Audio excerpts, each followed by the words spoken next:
A paz do Senhor, amados, bom dia, povo de Deus.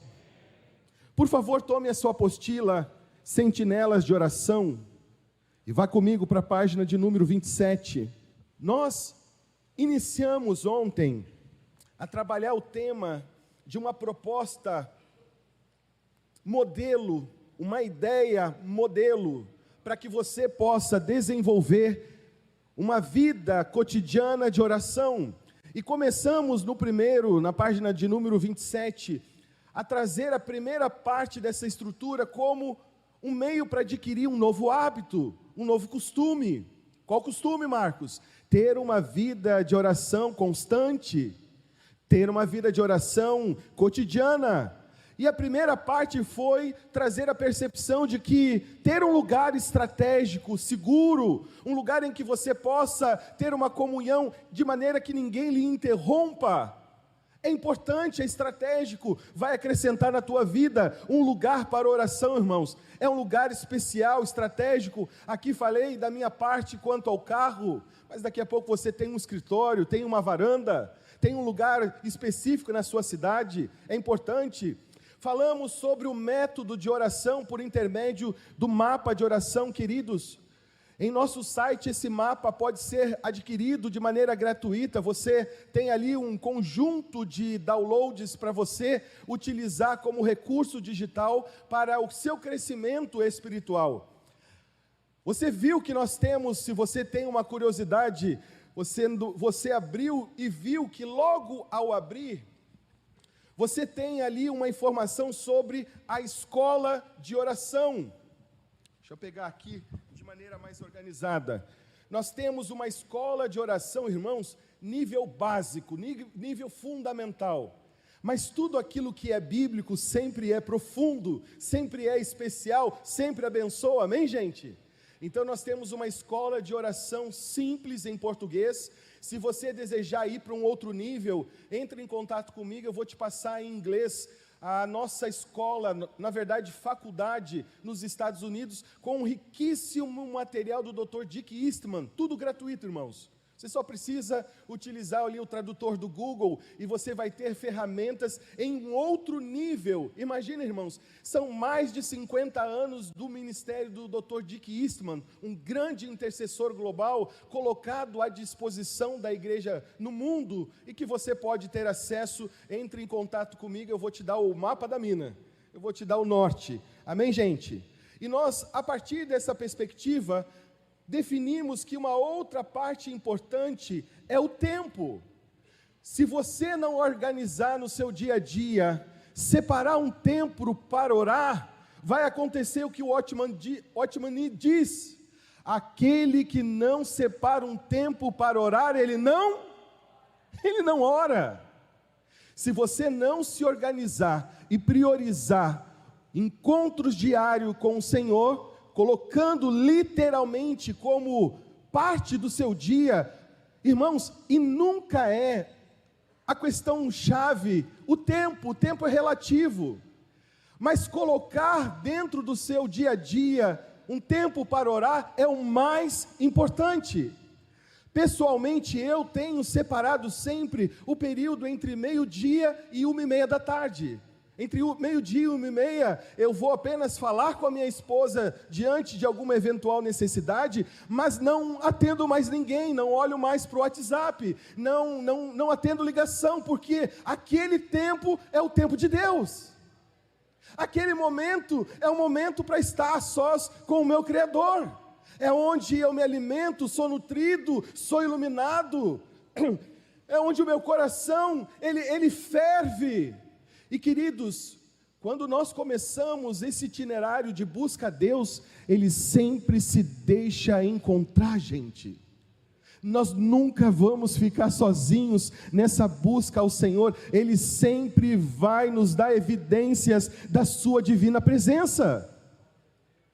Há muitos anos eu deixei de tocar violão, eu era músico antes de conhecer Cristo. Mas naquele momento é onde eu pego o meu violão, irmãos, e poucos acordes me permitem desfrutar de uma presença gloriosa, poderosa, lá no meu quarto, na minha intimidade. Por isso eu quero te estimular, queridos, a ter um lugar, a ter um modelo, um método, e aqui nós temos alguns recursos que podem te ajudar a te disciplinar, irmãos. A oração é uma disciplina espiritual, tão fora de moda nos dias de hoje, mas tão importante para o próprio movimento da fé pentecostal, irmãos. Ter um lugar, ter um modelo e ter um tempo vai te ajudar, irmãos, a te regrar na vida de oração.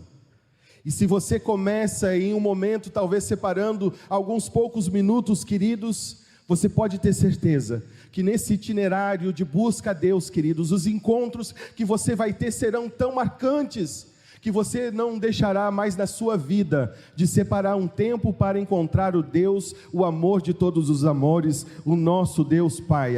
Amém, amados? Agora, em sequência, eu quero te chamar a atenção sobre a proposta, página de número 29, que nós chamamos de sentinelas de oração. É uma estratégia global da Everhome sobre o propósito de uma oração intercessória, reunindo pessoas, reunindo o corpo de Cristo. Hoje nós temos dentro do projeto Ame o Seu Vizinho, milhões de pessoas orando no continente, na América do Norte, América Central, América do Sul, orando uma oração de unidade para que as casas, os nossos vizinhos, sejam poderosamente abençoados pelo poder do Evangelho. Imagina o potencial disso, pessoas que estão na mesma agenda, no mesmo propósito, pedindo a mesma coisa. Você não tenha dúvida, Deus em algum momento, no seu tempo e no seu modo, vai resplandecer salvação sobre o nosso continente. No tempo, no modo de Deus. É impossível que algo não aconteça, é impossível que milhões e milhões de pessoas não sejam ouvidos pelo Senhor nessa mesma petição. E nós entendemos, amados, que o sentinela de oração é um tipo de homem, de mulher de Deus que Deus está procurando encontrar nos dias de hoje. Me permita definir o que é um sentinela de oração. Página de número 29. É um soldado responsável por guardar um posto, prevenindo invasões surpresas ou descobrindo antecipadamente inimigos. Quem trabalha como vigia ou guarda alguma coisa, um vigia. Um sentinela é algo elevado que se localiza no lugar, ou é colocado num lugar elevado, geralmente ermo ou inabitado. É um atalaia, é um vigia, é um guarda. Eu estive no período de janeiro, no período de férias / missão com minha esposa. Pouco a minha esposa pode viajar comigo, ela é professora, é doutora na área de agronomia, então quando a gente consegue encaixar uma viagem missional / de férias, a gente consegue ir junto. E nós estivemos no Uruguai, num dos fortes do Uruguai, chamado Forte Santa Teresa, no departamento de Rocha. E dentro da estrutura desse forte, irmãos, eu não sei se você já teve a experiência de entrar num forte. Há especificamente a descrição do que li na estrutura dessa fortaleza. Dentro desse local estratégico, dessa guarita, para que o vigia possa ter uma visão mais privilegiada sobre o horizonte, eu consegui entender a importância estratégica para aqueles que são chamados para interceder, não apenas para o avanço da obra de Deus, não apenas para que a boa palavra de Deus produza o impacto, mas também eu entendi a posição estratégica de um intercessor, de um sentinela, porque o seu trabalho garante a segurança das famílias que estão sob a proteção da própria fortaleza. A sua posição, irmãos, ainda que solitária, ainda que diante do intempério do tempo, dentro do cenário de um vigia, do trabalho, do ofício de um vigia, é importantíssimo para a proteção de tudo aquilo que Deus está fazendo. Irmãos, nós estamos aqui, ainda que tenhamos o aspecto intelectual, o aspecto motivacional, toda a inspiração que Deus está entregando ao nosso coração, há, irmãos, aqui um ambiente que Deus está nos edificando, amém, gente? Nós vamos sair daqui mais sabido, mais inteligente, mais apaixonados, capacitados, instruídos, com recursos. Mas, irmãos, nós precisamos ter um outro olhar sobre o que também está acontecendo. Nós estamos em luta, em batalha espiritual, irmãos. Nós estamos travando literalmente uma guerra. Nós estamos literalmente no fronte de batalha e temos que ter essa percepção em razão da proteção do propósito. E o propósito inclui as nossas vidas, famílias, pessoas que amamos. Por isso o avanço não pode ser feito de qualquer maneira. Precisamos ter uma percepção de cuidado em todos os níveis da própria ação de Deus por intermédio da igreja. Não é só ir, é também proteger, é também guardar, é também consolidar tudo aquilo que Deus está nos entregando como conquista. Você entende isso? Faz sentido? Então o sentinela ou os sentinelas é o garantidor, irmãos, que nós sairemos em missão e seremos abençoados, eficazes, voltaremos com um testemunho e nós e os nossos permanecerão guardados, protegidos. A nossa oração é que Deus encontre sentinelas de oração, homens e mulheres que possam ser os protetores, os vigias, os atalaias, aqueles que se colocam literalmente na brecha, pedindo ao Deus dos céus que guarde, que proteja, que encaminhe bem para ir, para realizar a vontade dEle, mas também para que retorne, abençoado, cheio da graça e da alegria de Deus, amém? Você entende o propósito? Porque tudo isso faz parte da mesma engrenagem, irmãos. Armas de defesa, armas de ataque, armas de defesa.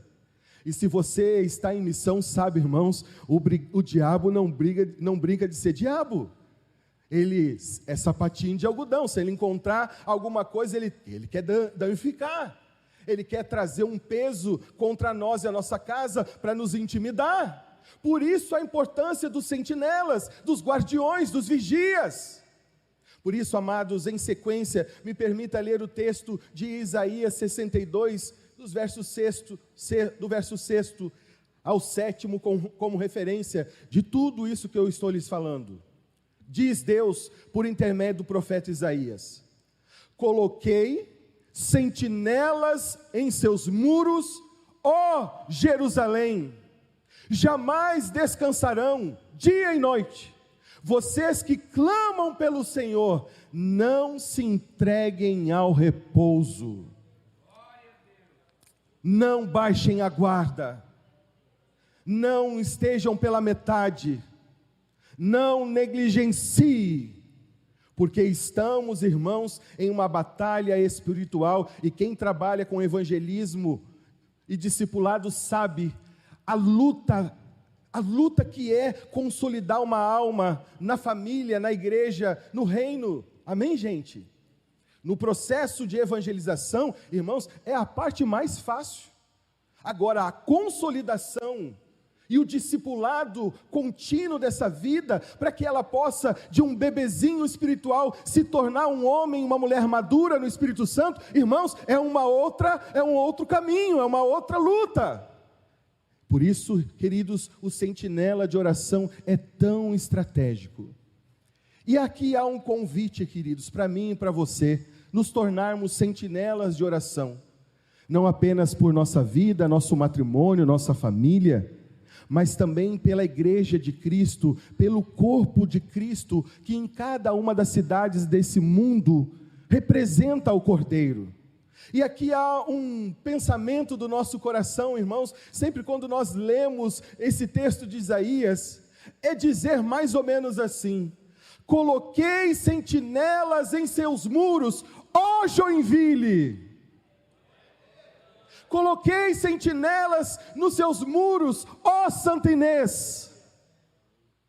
Irmãos, esse é o chamado que Deus tem para a minha vida e para a sua vida. Quem pode dizer amém a essa palavra? Quem pode dizer ao Senhor: Senhor, eu entendi, eu quero servir ao Senhor, eu quero operar nesse nível de proteção, de vigia, de guarda. E se você pode comigo se colocar de pé, eu gostaria de fazer uma oração com base em Isaías 62, versos 6 e 7. Se você entendeu a importância, não apenas do avanço, mas da proteção dessas conquistas, E entende, queridos, talvez como uma resposta de Deus, o porquê muita coisa ainda não se consolidou, o porquê muita coisa ainda está desajustada, o porquê ainda muitas situações estão não resolvidas. Aqui está uma boa resposta para nos dar o norte. Talvez não estamos ocupando o lugar de protetores, de vigias, de guardas, de sentinelas. E se isso chega ao seu entendimento como um chamado de Deus, eu gostaria que você colocasse a mão no seu coração, como um sinal de que você entende e está colocando o seu coração nas mãos do Senhor. Pai Santo, ao ouvir da Tua palavra, não podemos deixar de reconhecer, Senhor, que temos sido negligentes, omissos. Estamos também, talvez, nos preocupando com tantas coisas sem valor, sem sentido, tanta coisa fútil, que estamos sendo enredados nesses dias pela tecnologia, por tudo aquilo que está acontecendo no mundo contemporâneo. Senhor, perdoa-nos quando deixamos de ocupar o nosso lugar de proteção por nós, nosso matrimônio, nossos filhos. Perdoa quando nos envolvemos com tanta coisa, Senhor, que não tem o porquê. Perdoa, Senhor, quando deixamos brechas, e o diabo aproveitou, Senhor, esses fragmentos da nossa vida, para trazer, Senhor, a sua maldade, para trazer as suas sementes. Perdoa, Senhor, tudo aquilo que diante de Ti nós não fizemos de acordo com a Tua vontade. E no poder do Teu nome, Senhor Jesus Cristo, no poder do Teu sangue remidor, Senhor, lava-nos nessa manhã desses pecados. Senhor, passa com Teu sangue remidor sobre nós, e renova em nós, Senhor, esse espírito de guerreiro, esse espírito, Senhor, em nós de intercessores. Senhor, ontem ouvimos do pastor Sérgio nos chamando a atenção, Senhor, de nada adianta pregarmos bem, temos tantos certificados na parede, se não ocuparmos o nosso lugar em Cristo, se não operarmos desde as regiões celestiais, Senhor. O preço disso pode ser muito alto para nós e nossa casa. Por isso, Senhor, traz a Tua unção sobre nós, Senhor. Traz, Senhor, sobre nós o poder capacitador para nos colocarmos na brecha, sermos sentinelas, Senhor, e levantados por Ti para clamarmos não apenas por nossa casa, mas também por nossa igreja, pelo corpo de Cristo, Senhor. A vitória dos nossos líderes são nossas vitórias. As conquistas dos nossos líderes são nossas conquistas. Por isso, Senhor, eu te peço em nome de Jesus, nos dá um espírito de intercessão, Senhor. Nos faz, Senhor, ser pessoas tão sensíveis à Tua presença, Senhor, que derramar lágrimas, abrir o coração, Senhor, se torna natural em nossa vida de fé. Aviva-nos, Senhor, com o poder da Tua presença, e usa a nossa vida, Senhor, para proteção, para guarda, para segurança, para que possamos conquistar sem perder entre os nossos dedos. Senhor, nós não queremos conquistar, Senhor, e perder por entre os dedos abertos.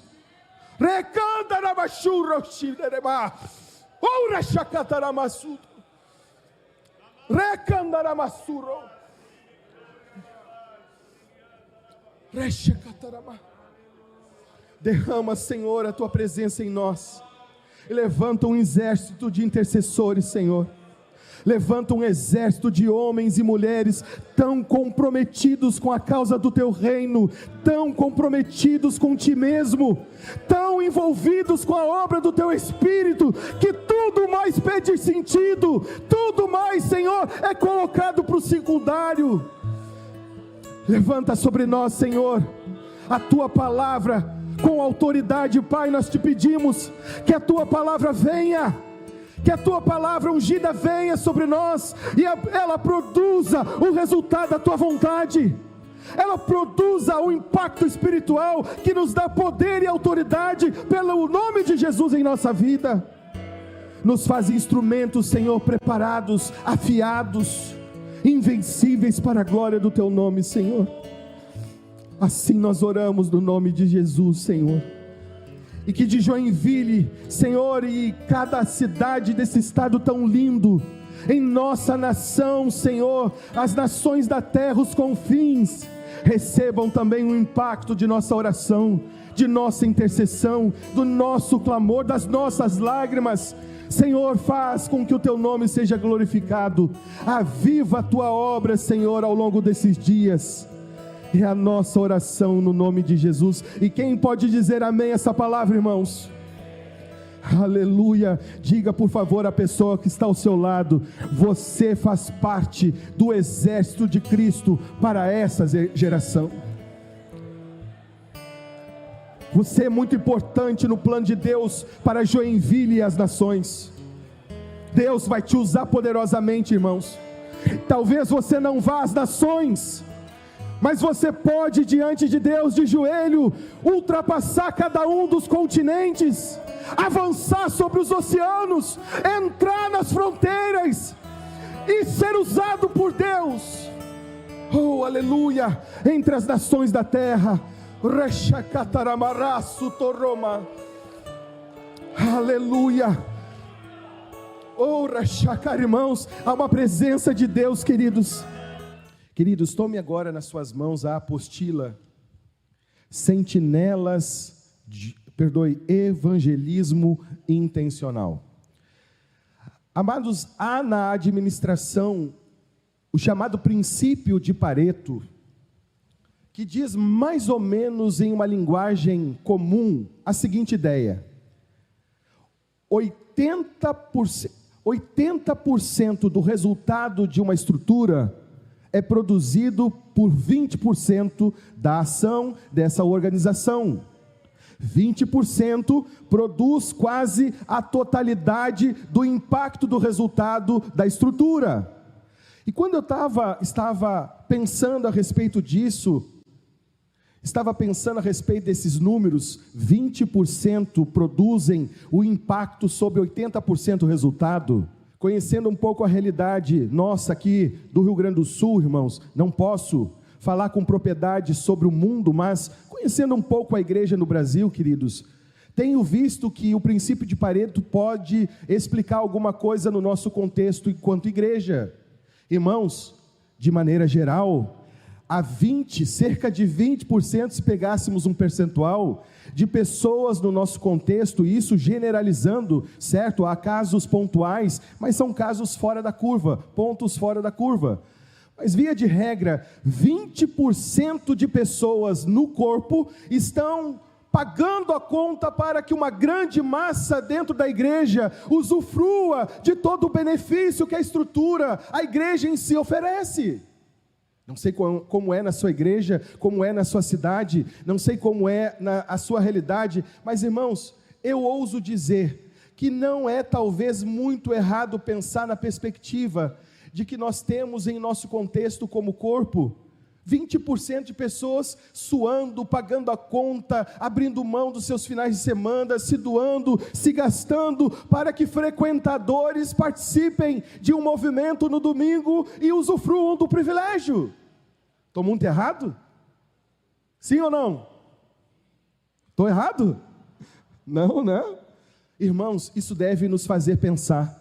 Porque dentro dessa massa de pessoas que estão frequentando as nossas igrejas, tem pessoas com dons, com talentos, com habilidades, com o chamado de Deus, que amam ao Senhor, mas por algum processo da vida estão desconectadas do próprio chamado de Cristo, a fim de que também participem da grande comissão.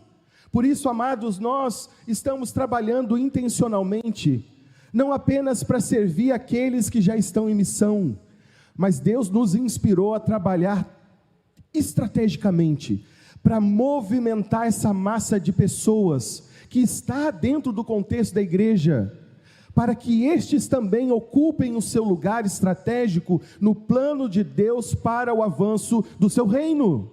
Irmãos, eu costumo dizer, e entenda com todo o meu carinho e respeito à fala, mas entenda o princípio que aqui trago, que o nosso trabalho ajuda a alcançar da dona de casa ao piloto de avião. A nossa ação estratégica, ela é intencionalmente orientada para que uma dona de casa entenda que está em missão em sua casa, em sua vizinhança, no lugar em que mora. Da dona de casa ao piloto de avião, irmãos, todos nós estamos em missão, todos nós fomos chamados por Jesus.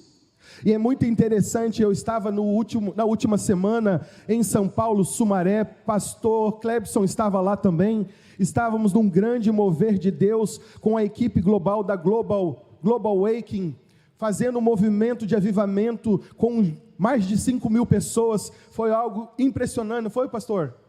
E dos grandes nomes da evangelização global hoje, uma australiana, pastor, com certeza lhe chamou a atenção, Catherine Ruanola, uma mulher, e ela disse que ela era uma dona de casa, uma mulher que não tinha nem permissão na igreja para fazer um ensino, um estudo bíblico, mas havia um desejo no coração da alma dessa mulher, colocada pela própria mão de Deus, para que pessoas fossem curadas, fossem saradas, havia uma fome pelo extraordinário de Deus, uma dona de casa.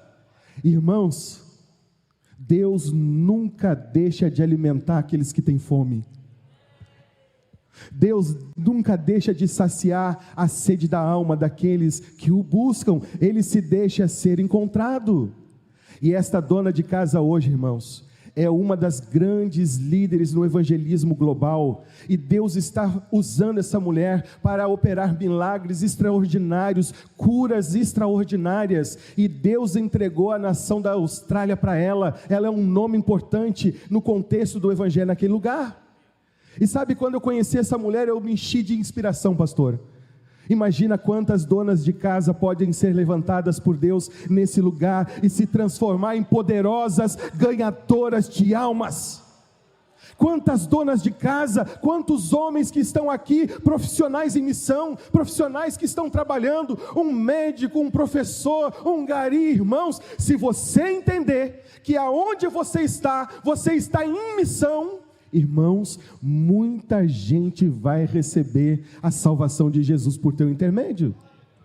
Então o nosso trabalho ele é intencional, para despertar essa percepção, para gerar uma consciência de que todo lugar é um lugar santo de Deus, para que uma alma tenha um encontro redentivo com Jesus.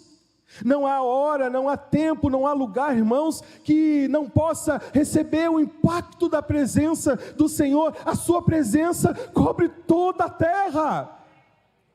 E o nosso sonho é que você entenda que está em missão, e que talvez, irmãos, precise ser mais intencional, mais proposital, mais envolvido, porque, irmãos, se você se dispor a servir ao Espírito Santo, Ele vai dizer sim, amém, e nada vai ser como era antes. Você não me entendeu. Se você numa manhã como essa, disser ao Espírito Santo, Senhor, eis-me aqui, toma a minha vida, pega os dons, os talentos, as habilidades, os recursos, tudo aquilo que eu sou, tudo aquilo que eu tenho, e usa a minha vida para a glória do teu nome. Irmãos, é impossível que Deus não responda. E por isso, queridos, eu quero te convidar para ir diretamente para a página da aula de número 1, o problema do evangelismo, página de número 12, página de número 10, e eu vou nos próximos 5 minutos dar uma pincelada sobre o propósito que nos reúne a estudar o evangelismo intencional.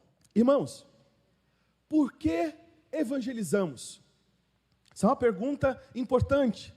Por que nos envolvemos, nos gastamos, nos doamos, para que vidas sejam alcançadas? Você já parou para pensar sobre esse tema? Por que é tão importante participar de tudo aquilo que a igreja faz, no particular do evangelismo? Mas deixa eu te dizer algo, irmãos, nós não nos gastamos para meramente encher uma igreja, ocupar os bancos vazios. Não, isso é um motivo muito pequeno diante da realidade nobre que é participar da evangelização na sua cidade, no seu país, no mundo. Nós não nos envolvemos com o evangelismo, irmão, para termos o maior hall de membros de uma cidade. Posso ouvir um amém, gente crente? Nós não nos doamos ao evangelismo para acumular riquezas nessa terra. Por que nos envolvemos com o evangelismo? Irmãos, a pergunta, ela é importante, porque entender à luz da Escritura a sua resposta, nos dá o norte da missão de Jesus. E me permita aqui avançar com o pensamento. Nós evangelizamos por causa de um problema. Na verdade, é por causa de um grande e terrível problema. E esse problema que afeta a natureza humana só tem uma solução. Mas eu quero caminhar contigo a partir de Efésios para estabelecermos esse princípio. Efésios capítulo 2, verso 1 nos diz: Ele vos deu vida, Jesus nos deu vida, estando vós mortos nos vossos delitos e pecados. O texto diz de maneira subjetiva que houve um tempo em que nós, além de andarmos em trevas, nós já fomos pessoas de trevas, pessoas sem luz. Mas houve um ponto fulcral na nossa vida, um ponto paradigmático, que é Cristo se tornou o Senhor de nossa vida e doou a vida eterna a cada um de nós, amém, gente? E às vezes é importante lembrar quem já fomos, o que já fizemos. Eu sei que o texto sagrado nos diz para trazermos à memória aquilo que nos traz esperança, mas às vezes é importante lembrar, ter memória do que já fomos no passado, para valorizar quem somos hoje. O que já fizemos, o que já compactuamos, o que as nossas mãos já tocaram, para valorizar a vida de Deus hoje que temos. Tem alguém para valorizar a vida e a vida eterna que hoje temos? 1 Pedro capítulo 2 ainda nos diz: vocês, porém, hoje, em Cristo, são geração eleita, sacerdócio real, nação santa, povo exclusivo de Deus, para anunciar as grandezas daquele que o chamou das trevas para a sua maravilhosa luz.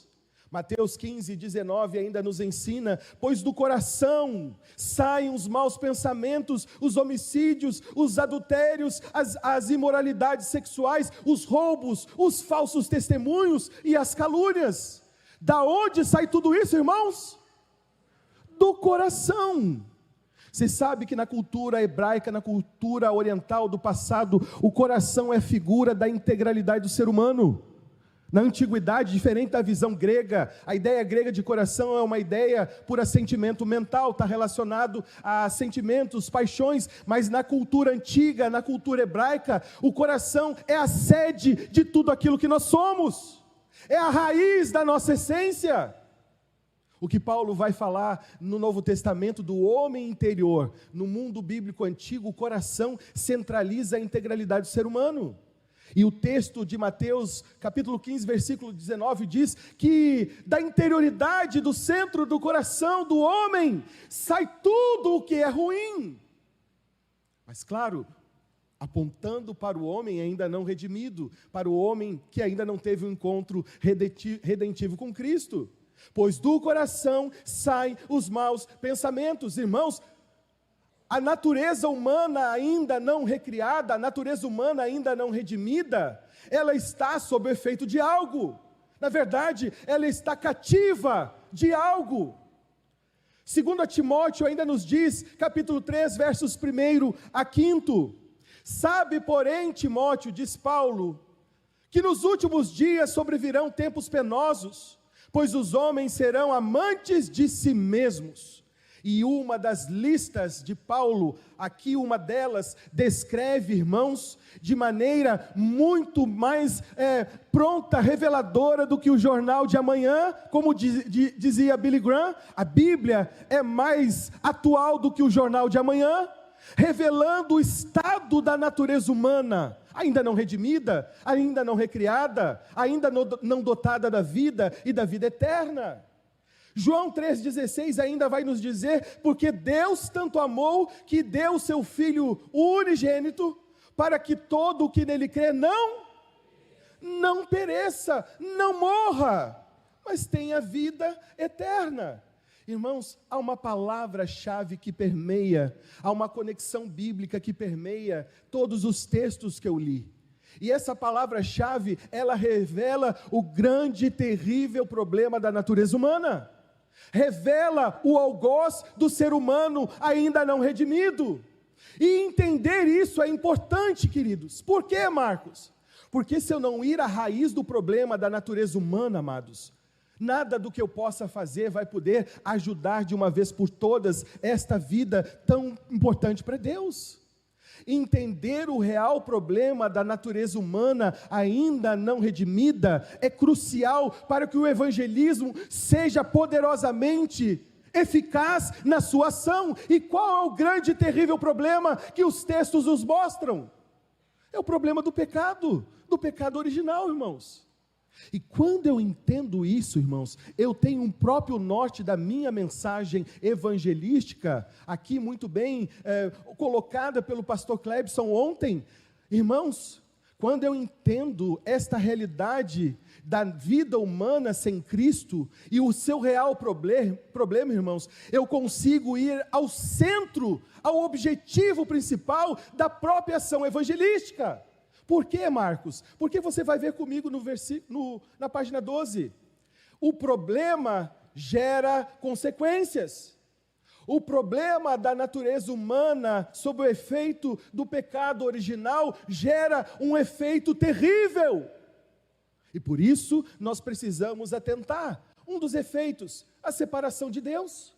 O pecado produz um rompimento entre a criatura e o seu Criador. Quando eu entendo isso, irmãos, eu tenho que ter estrategicamente a percepção bíblica de que não adianta fazer qualquer outra coisa, se não trazer essa pessoa a um relacionamento com o seu Criador. Qualquer outra coisa, cuidado, massagem, uma cesta isso, uma cesta daquilo, irmãos, é algo como obra de justiça própria para nós, mas não resolve o problema. Não adianta eu cuidar do frio de alguém, se antes eu não reconectar, religar, aproximar essa vida da fonte de vida que é o Criador. Você entende? Você percebe a diferença? Por isso Romanos 3:23 nos ensina, pois todos pecaram e não alcançam, estão destituídos da própria vida de Deus, estão separados. A Bíblia, versão nova, Bíblia de Jerusalém, muito apreciada pelos exegetas, ela usa além de, a parte de alcance ou destituição, ela usa a expressão, estão privados da vida com o seu Criador. Entende isso? O poder do pecado gera uma consequência que é o afastamento. Irmãos, uma vida vivida longe da fonte que é o Criador, é uma vida morta, infértil, estéril. Mas uma vida conectada sob o efeito da própria vida de Deus, irmãos, é uma vida próspera, é uma vida em tudo abençoada. Há uma segunda consequência, e me encaminho, queridos, para nós finalizarmos, a morte eterna. Romanos 6:23, porque o salário do pecado é a morte. Irmãos, morte do ponto de vista bíblico, ou a segunda morte, é o mais terrível. Morrer do ponto de vista natural, irmãos, é agradável ao Senhor a morte dos seus santos. E Deus não tem prazer na morte do ímpio, diga-se de passagem. Mas o terrível é passar a segunda morte. Na segunda morte, há um rompimento eterno, há uma condenação que distancia a vida, a alma do seu Criador, e isso é o mais terrível. Imagina pensar a ideia de passar a eternidade longe do Criador. Efésios 2 ainda nos diz sobre os desejos da carne, os pensamentos. 1 de João capítulo 5, versículo 19 diz que o mundo inteiro jaz. E a ideia do texto, do termo grego, é como se o corpo estivesse, ao exemplo de um corpo estendido, morto, irmãos. O mundo jaz na mesma condenação que está no maligno. Por isso, queridos, a frase de Mike McKinley, ela é tão paradigmática. O ser humano não está não se encontra espiritualmente ferido. O ser humano sem Cristo não se encontra enfermo. Não, isso não consegue definir a realidade da natureza humana sem Cristo. O ser humano, ele está sem Cristo espiritualmente morto. E aí você não consegue utilizar um band-aid, um esparadrapo ou qualquer coisa pequena para resolver esse problema, irmãos. Você precisa da solução única de Deus para a solução desse problema. Por isso nós evangelizamos, por isso nós nos envolvemos, nós trabalhamos intencionalmente para que haja um saque no inferno e o céu seja povoado. Nós trabalhamos com todo o nosso ser para que mais vidas possam conhecer Cristo e sair de um despenhadeiro à condenação, para em tempo viver uma resposta de vida que vai impactar toda a sua eternidade, irmãos. E agora, queridos, eu finalizo por aqui. Perdoe ser tão abrupto, mas ao retornar aqui na parte da tarde, eu vou falar sobre a solução de Deus e a missão que Ele nos delegou como seus representantes, como seus seguidores. Muito obrigado, Deus os abençoe, no nome santo de Jesus.